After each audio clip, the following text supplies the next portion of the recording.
I had the most absolutely incredible experience during Mermaid Week Tahiti 2019 with Mermaid Kat when I swam with a pod of pilot whales while an oceanic whitetip shark followed us. It was magical. I felt like I was part of the pod, right where I belonged. The oceanic whitetip shark, Cacharius longimanus, is the fourth most dangerous shark in the world, and it was an honor to get to swim with some in Tahiti. According to a January 2021 study, their species have declined by 71% in 50 years. They are commercially used for their fins, meat, and oil, and are eaten fresh, smoked, dried, or salted, while their hides are used for leather. They are a medium-sized requiem shark, growing to 4 meters or 13 feet, with the largest weighing in around 170 kilograms or 370 pounds. The females grow larger than the males by about 10 centimeters or 4 inches. In the 1950s, their mean weight was 86.4 kilograms, 190 pounds, and by the 1990s, the average weight was down to 56.1 kilograms, 124 pounds. They are gray-bronze colored dorsally and white ventrally. Most of their fins have white tips and can be mottled. Juveniles can also have black markings. They have saddle-like markings between their two dorsals and have larger fins than most other sharks. Longimanus is Latin for long hands, which correlates to the size of their pectoral fins. Both their pectoral fins and their dorsal fins are long and wing-like. They have a round nose, circular eyes, and round fins. Oceanic whitetips are found globally in deep, open oceans in waters warmer than 18 Celsius, 64 Fahrenheit, and shallower than 150 meters, 490 feet. Around ocean islands such as Tahiti and Hawaii, they can be found closer to land at depths of 37 meters, 120 feet. They're active during both the day and the night and are slow-moving sharks. While they tend to be loners when it comes to their own species, oceanic whitetips have been known to hang out with pilot whales, dolphinfish, and remora. They'll follow baitfish migrations that accompany ocean-bound ships as well and are the most common shark to follow ships. This helped lead to the sea dog name sharks were given in the 16th century, as oceanic whitetips display dog-like behavior when it comes to food. Their movements get more avid, and they approach the food cautiously but stubbornly, retreating and maintaining distance until it is safe to rush the food. Jacques Cousteau crowned them the most dangerous of all sharks due to the fatal bites they give human victims of shipwrecks and plane crashes.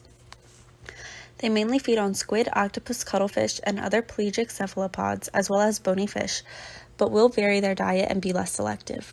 They can be aggressive when feeding with other species. Oceanic whitetips are viviparous, meaning the embryos develop in utero and are fed by the placental sac. The gestation period is 1 year, and litter sizes can vary from 1 to 15 pups.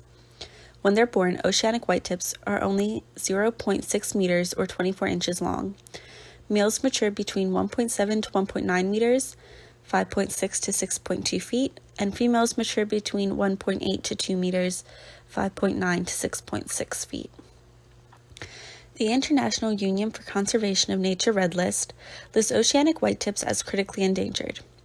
In the Gulf of Mexico, populations declined by 99.3% from 1950 to 1990. In 1995, they were added to the UN Agreement on Conservation and Management of Straddling Fish Stocks and Highly Migratory Fish Stocks, which required fishermen to adopt measures to conserve the species, but this has produced little visible progress. They are fully protected in New Zealand waters under Wildlife Act 1953, which was signed in 2013. Also in 2013, they were added to Appendix 2 of CITES, which applies fishing and commercial regulations. In 2018, NOAA added them as a threatened species under the United States Endangered Species Act. When swimming with oceanic whitetips like we did, there are a few safety factors to keep into consideration.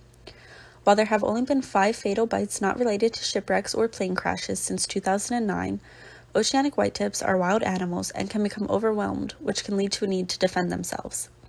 In Tahiti, we assisted on helping a shark bite victim that was injured by an oceanic whitetip following a pod of pilot whales. As I just mentioned, oceanic whitetips can become overwhelmed. Because of this, there should only be 1 or at most 2 groups of people around the same shark or pilot whale pod. An oceanic whitetip shark is found following a pod of pilot whales about 80% of the time, so it should always be assumed that there is a shark with the pod. Additionally, the guide or professional should always stay in between the group of tourists and the shark. Always maintain eye contact with the shark and remain calm.